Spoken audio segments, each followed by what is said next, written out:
cutting me off was a codependent ploy. For a year or so, I'd been laying the groundwork to someday really and truly break away from my famously evil family, and I think he or Renata might have caught wind of my vague plan. This way, he could snip the cords of the puny safety net I was fashioning for myself before it was strong enough to catch me.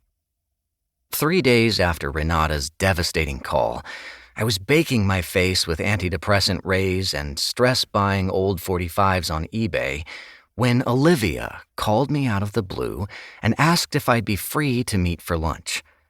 It was the first I'd heard from her in years. We'd been close in college, and the two of us had planned to move from Boston to San Narciso together after graduation. She to get her PhD in bio something, me to start my label in the city's flourishing punk and garage scene. She wound up moving here sooner than expected, taking a cue from Bill Gates's playbook and dropping out to birth her company, and it was understood that I'd follow her once I finished school. Instead, I backed out at the last minute and moved to Brooklyn.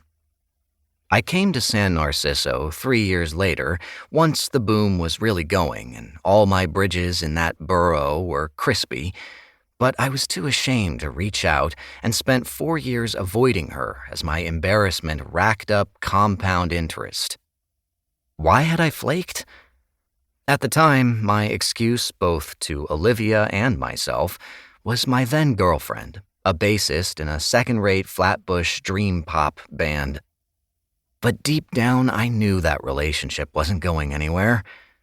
I think it was Olivia's purpose, her righteous mission, that ultimately kept me from making the move. Sure, I had my own aspirations, but these were daydreams next to Olivia's saintly visions. I'll set my automatic cynicism aside for a moment and say that I considered her a friend, one of the closest I've had.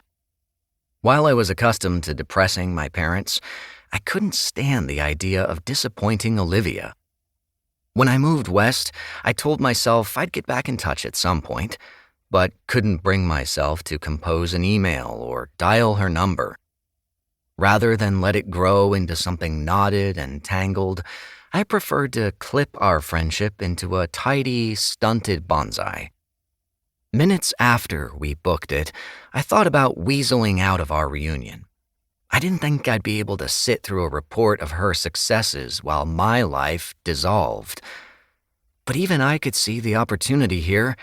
She had a company, and I needed a job.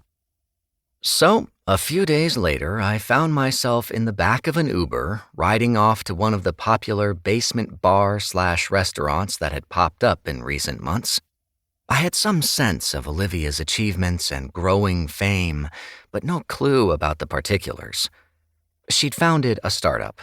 It was successful.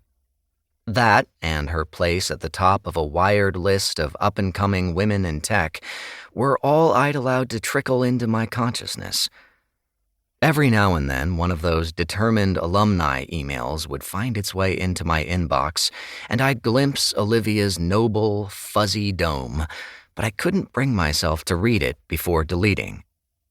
A couple months back, I caught her face staring at me from the cover of one of the big tech rags at the newsstand near Obnoxious. I smothered her with a copy of a National Geographic featuring a satellite photo of the Pacific's Texas-sized mass of plastic waste on its cover, an image more comforting than the sight of a friend whose accomplishments had so greatly outstripped mine. Despite my scant knowledge, I did occasionally brag about her to my dad and my brother, wielding the same 2 or 3 facts to give them the sense our friendship lived in the present tense. Now that we were reuniting, I needed to give the impression that I'd kept tabs on her triumphs, and even with my fluent bullshit, I knew I'd have to do some homework. I put this off until I was on the way to lunch. While my Uber driver delivered a long, unfunny monologue about his struggle to break into the San Narciso comedy scene, I shoved all the Oliviana I could find into my brain, skimming the major articles and profiles.